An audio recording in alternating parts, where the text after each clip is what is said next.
கர்த்தருடைய பரிசுத்த நாமத்துக்கு ஸ்தோத்திரம். ஆண்டவராகிய இயேசு கிறிஸ்துவின் நாமத்தினால உங்களை வாழ்த்தி வரவேற்கிறேன். இந்த நாள்ல தேவன் நம்மளோடு கூட பேசுகிற வார்த்தையை பார்க்கலாம். நீங்கள் எதிர்பார்த்திருக்கிற முடிவை உங்களுக்கு கொடுக்கும்படி உங்கள் பேர் எழுதியிருக்கிற நினைவுகளை அறிவேன் என்று கர்த்தர் சொல்கிறார். அது தீமைக்கல்ல, சமாதானத்துக்கு ஏதுவான நினைவுகளே என்று சொல்கிறார். இந்த நாள்ல கூட நம்ம நிறைய கேள்விகளோடு இருப்போம், நிறைய எதிர்பார்ப்போடு இருப்போம். இது என்ன முடியும், இது எப்படி முடியுன்ற நிறைய கொஸ்டினோடு நம்ம இருக்கலாம். கர்த்தர் சொல்றார், அது தீமைக்கல்ல, சமாதானத்துக்கு ஏதுவான நினைவுகளே என்று கர்த்தர் சொல்றார். நீங்க எதை குறித்தும் கலங்க வேண்டாம். கர்த்தர் அது சமாதானத்துக்கு ஏதுவாய் அவர் நிறைவேற்ற வல்லமை உள்ளவராய் இருக்கிறார். அப்படியே வேதத்துல ஒரு நபரை நம்ம பார்க்கலாம். அது யாருன்னா அன்னாள் என்ற ஒரு நபர் இருக்கிறாங்க. அவங்களுக்கு மேரேஜ் ஆகி நிறைய நாட்கள் கடந்து போகுது, ஆண்டுகள் கடந்து போகுது. அவங்களுக்கு பிள்ளை இல்லாத ஒரு குறைவு உண்டாய் இருக்குது.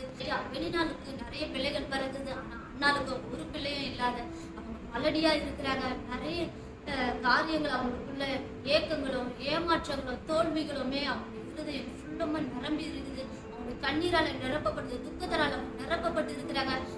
நாட்கள் கடந்து போகுது, ஒரு பிள்ளையும் அவங்களுக்கு இல்லைன்றது துக்கம் நிரம்பி இருக்குது.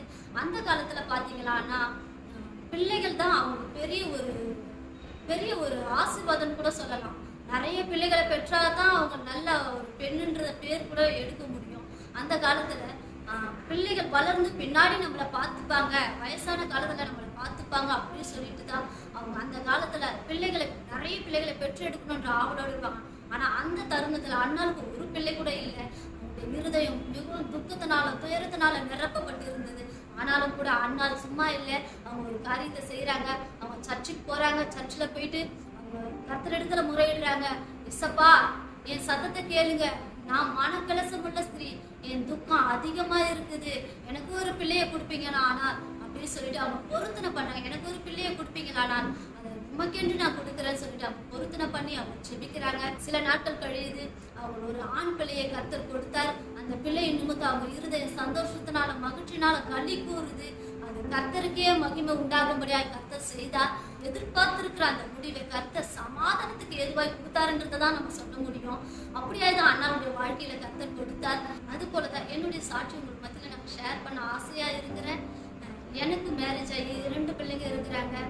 முதல் பிள்ளை பேர் பிரியா, 2வது பிள்ளை வயத்துல இருக்கும்போது எனக்கு 8 மாசமா இருக்கும் பொழுது நாங்க 3 பேரும் நாங்க கடந்து போகிறோம். ஒரு பெரிய ஆக்சிடென்ட் ஒண்ணு நடந்துச்சு. வயத்துல நாங்க 8 மாசம் பிள்ளையோடு இருக்கும்போது ஒரு பெரிய ஆக்சிடென்ட் நடந்துச்சு. அந்த ஆக்சிடென்ட்ல டாக்டர் எனக்கு செக் பண்ணி சொன்னது என்னன்னா, பிள்ளை மறிச்சு போச்சுமா, இந்த பிள்ளைய நீ எடுத்து போடணும், இல்லைன்னா உன் உயிருக்கு ஆபத்துன்னு சொல்லிட்டு டாக்டர் சொன்னாங்க.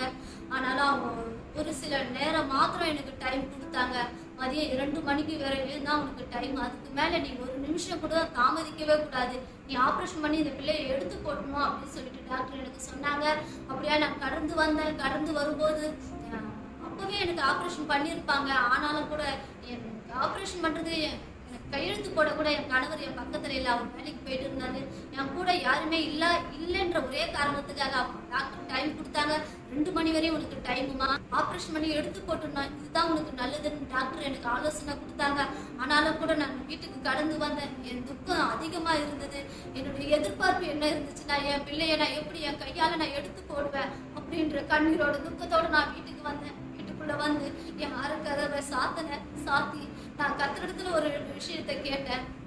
கண்ணீரோடு கேட்டேன், ஏசப்பா, நீங்க மறிச்சு 3வது நாள் உயிரோடு எழுந்தீங்கன்னு சொல்றாங்களே ஏசப்பா, அப்படியா என் பிள்ளை மறிச்சு போன என் பிள்ளை என் உயிரோடு நீங்க தருவீரானா, அது உமக்கே நான் சாட்சியா வளர்க்குறேன் அப்படின்னு சொல்லிட்டு நான் கண்ணீரோடு செபித்தேன். கர்த்தர் என் ஜெபத்தை கேட்டார். அந்த நேரத்திலேயே ஒரு வல்லமை என் மேல புறப்பட்டு வந்துச்சு. ஒரு பெரிய கரை என்னை தொட்டதா நான் உணர்ந்தேன். அந்த செகண்ட்லயே என்னுடைய பிள்ளை என் வயதுல இருந்து துள்ளிச்சு. அதை நான் உணர்ந்தேன். கர்த்தர் வந்து என்னுடைய வாழ்க்கையில பெரிய அற்புதத்தை செஞ்சாரு. என்னுடைய எதிர்பார்ப்பு என்னன்னா, அது தீமையாய் முடியல, அது எனக்கு சமாதானமா முடிஞ்சது.